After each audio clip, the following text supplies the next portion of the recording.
রে, শুক্রবার হলে এই 300 ফিট রোড, ওরে বাবা কি যায় রে ভাই, এগুলা রকেট নাকি? রাস্তায় কি রকেটও চলে? শুক্রবার হলে 300 ফিট রোডে আমার বাইক চালাতে খুবই খুবই ভয় লাগে ভাই, বিশ্বাস করেন খুবই ভয় লাগে।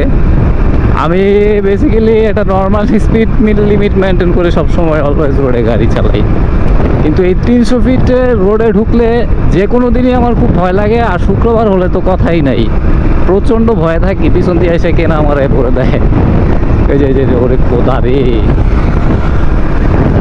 মানে বিশ্বাস করেন আমি পুরাপুরি আতঙ্কে থাকি। 300 ফিট রোডে যারা আমার মতো স্পিড লিমিট মেনটেন করে স্লো রাইড করেন তারা অবশ্যই অবশ্যই এই লুকিং গ্লাসে খেয়াল রাখবেন, না হলে ভাই সত্যি আপনি যদি স্লো রাইড করেন আপনারে ভরে দিবে। অবশ্যই এদের গতিবিধি খেয়াল রাখতে হবে লুকিং গ্লাসে তাকাইয়া।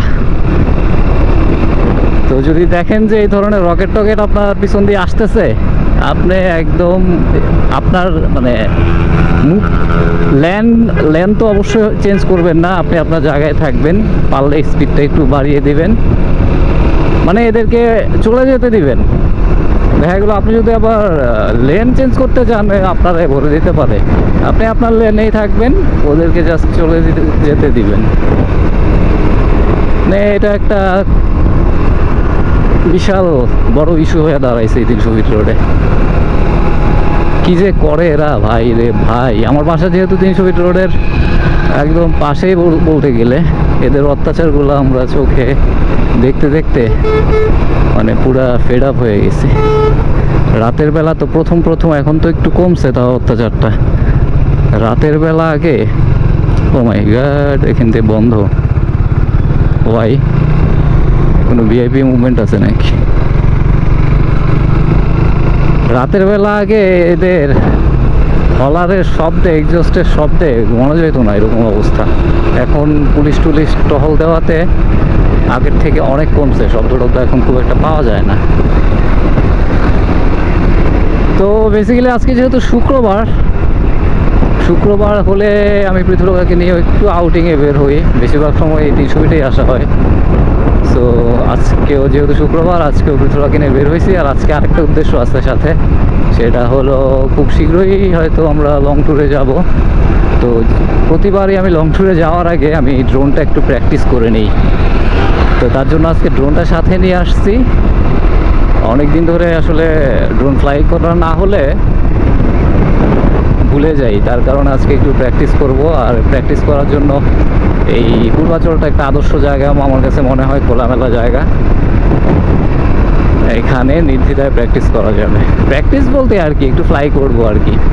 কিছু স্পেসিফিক ড্রোন শট আছে আমার, সেগুলো যদি প্র্যাকটিস না করা হয়, মানে কীভাবে এই শটগুলো নিতে হয় সেগুলো ভুলে যাই। যেহেতু খুব শীঘ্রই আবার ট্যুরে যাব, তখন গিয়ে তাহলে আপনাদেরকে ভালো ড্রোন শট দেখাতে পারবো না। তো বেসিক্যালি ময়াজউদ্দিন চত্বরের এদিকেই যাব। ওটা কি চত্বর বলে? ময়াজউদ্দিন চত্বরই তো মেবি আছে নাকি আজকে ফ্রাইডে বলে গ্যাঞ্জাম বেশি। তো আজকে শুক্রবার বলে গ্যাঞ্জাম বেশি মনে হইতেছে, গাড়ি ঘোড়া মোটর সাইকেল, আবার সাইকেলও আছে।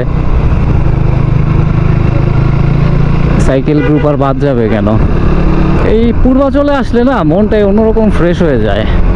আমাদের ঢাকায় এখন তো সব জায়গাতেই তীব্র গরম, তারপরেও এই পূর্বাচলে আসলে একটু স্বস্তির নিঃশ্বাস ফেলা যায়, কারণ প্রচুর গাছগাছালি আছে এই সাইডটাতে। অল টাইম একটু মানে অন্য দিকে যদি গরম থাকে, এদিকে একটু ঠান্ডা আবহাওয়া থাকে। আর শীতের দিনে তো কথাই নাই। তো এটা থেকে আসলে বোঝা যায় আমরা ঢাকাতে বা অন্য জায়গাগুলোতে যে তীব্র দাবদাহে পড়তেছি, সেটা কি কারণে এই পূর্বাচল বা গ্রাম সাইডে আসলে বোঝা যায়। এদিকে প্রচুর গাছগাছালি আছে, যার কারণে গরমটা বোঝা যায় না। আর ঢাকা শহর বলেন আর যে কোনো শহরে বলেন, আমরা তো গাছ কেটে উজাড় করে নগরায়ণ করতেছি, বিল্ডিং তৈরি করতেছি, যার কারণে আমরা এখন তীব্র গরমটা উপলব্ধি করতে পারতেছি। তো এখানে বিখ্যাত একটা জায়গা আছে নাগা সিঙ্গারা, আমরা সন্ধ্যার পরে এসে এখানে আবার আসবো, এখানে এসে নাগা সিঙ্গারা খাবো। এই সেই দোকানটা আপনারা যারা চিনেন না তারা দেখে রাখতে পারেন। তো সামনে আমি গিয়ে হচ্ছে ড্রোনটা ফ্লাই করব। তো দিস প্লেস ইজ ভেরি কুল। এটা নতুন রাস্তা হয়েছে, আমি আরেকদিন এর আগে আসছিলাম। এই জায়গাটা বেশ সুন্দর লাগে, সামনে বাম পাশে একটা নদী আছে, যার কারণে আরও বেশি সুন্দর লাগে। নতুন রাস্তা তো দেখতে অন্যরকম লাগে।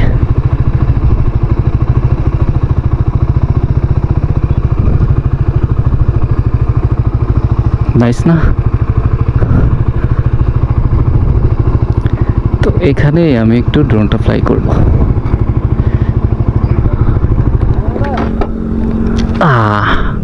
ওয়াও,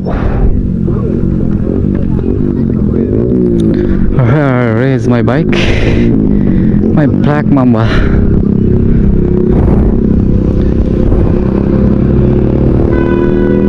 বাতাসও আছে পর্যাপ্ত, বেশ ভালো লাগতেছে।